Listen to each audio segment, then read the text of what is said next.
We'll get into the rotational IR and ER when we get into the rib kinematic section. But now you have a reason to stay alert when we get into the rib rotation section. Because if the ribs are really shifting when you reach with your left arm, one set of those ribs got to be doing what? Going up or down, while the other set is going in the opposite direction. And that's called shift. That's called thoracic shift. We're right where we want to be. Let's finish this up, and we will be where we want to be. Let's go back. Lymphatic drainage, greater zone of apposition at the right diaphragm leading to increased chest expansion on the left. In other words, most of us have a zone of apposition on the right side that's higher than the zone of apposition on the left, which leads to chest expansion upon inhalation existing higher on the left, which is why you see shoulders usually dropped on the right, heads centered over to the right. You see early development of strong unilateral body on head riding reaction skills. Our body is directed by our neck then. And which specific neck? You have two of them. The right neck. So your body on neck or body on head, riding, getting upright. You pull yourself up out of that chair with which neck? You lead yourself with which neck?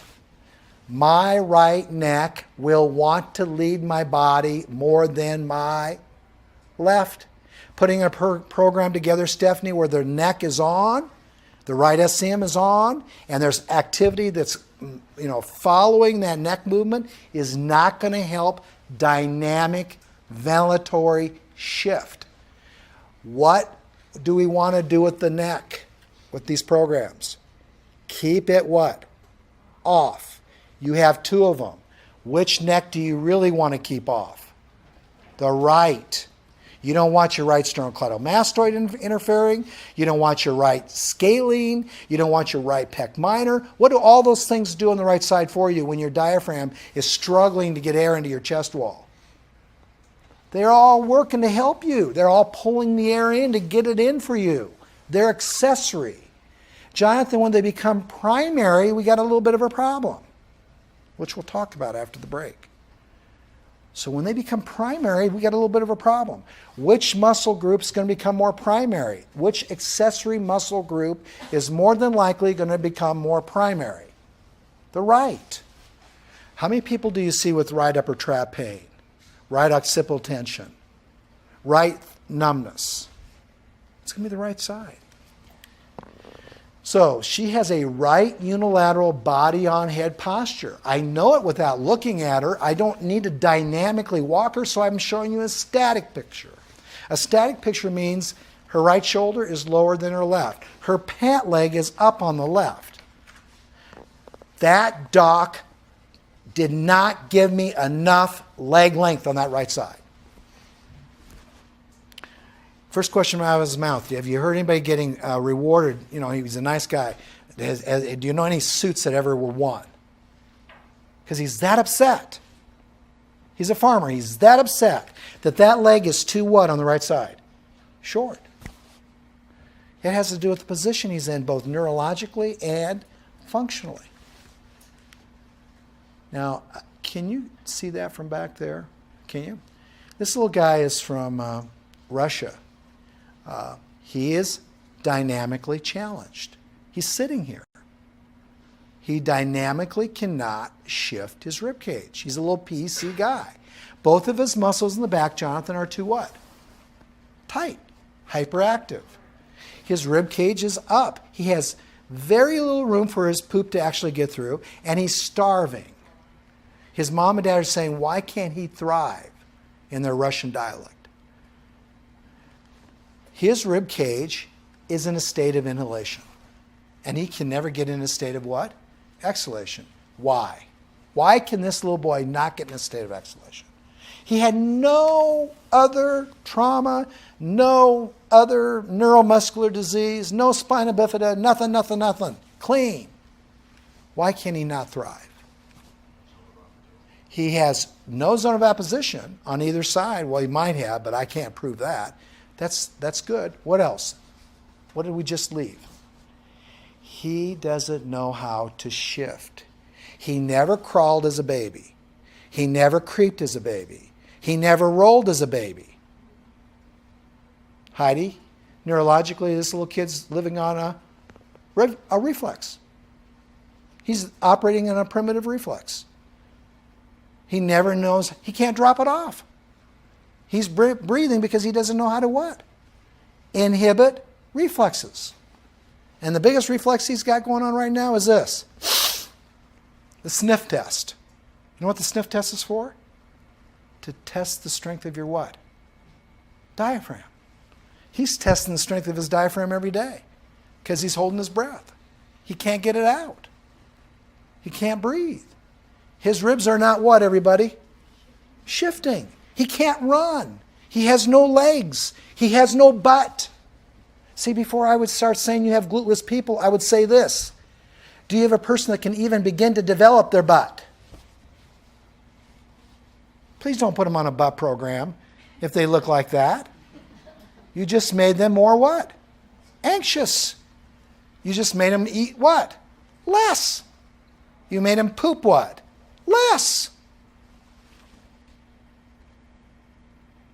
And I know a lot of people that do these things. The first thing, Jonathan, you would have told me maybe 5 years ago, in your innocence, you would have said, that man needs what? Look at him. Abs. Who said food? Perfect. But he needs abs, right? Look at him. Wouldn't we all be saying, where's that guy's abs? Chad, who took his abs away? Are you sure he's not genetically somehow in a disorder that I don't know about? He can't use his abs. Why? Because his abs have been replaced. What's the number one muscle of the day we're talking about today? His abs have been replaced by his diaphragm. His diaphragm in the front of his spine is controlling him. He has a beautiful set of abs. I see them. They're called crura, a right side and a left side. As he splints with his diaphragm, because Rick, you're right, he lost his zone of apposition. And so you know what? What do you think they came to Lincoln, Nebraska to receive from me? A balloon. A big red balloon. Can you believe that, Stephanie? A balloon. Just to show them how to develop dynamic shift. That was it. Never heard from him again. Does that make sense? I show the picture because the story is true, and you can look at him and you can see this little guy is not getting any air on which side. Very little if he is. This is called convexity. This is called concavity. But really, you know what this is called? Mortality. He's pretty young. And he's living off of a song called Reflex. Everything's reflexive. Everything he does. He doesn't like noise. He doesn't like light. He doesn't like anything that moves, because that means he has to move. He likes to curl up and sleep. And he's always what? Always. After 20 hours of sleep, he's still what? Tired. Always. I'd be concerned if he was my son. Okay? And that's him laying on his back. See that concavity? That sternum is very hyperactive right now.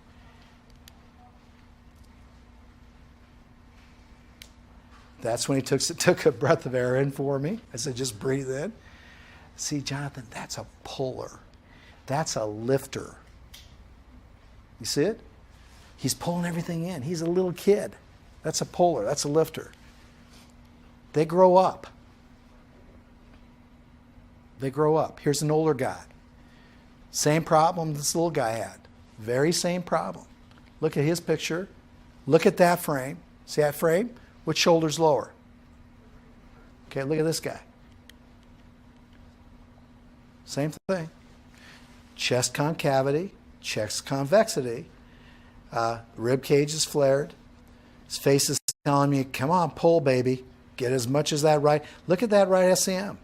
Look at these scalenes. Look at his head. I'll even tip my head over there for you.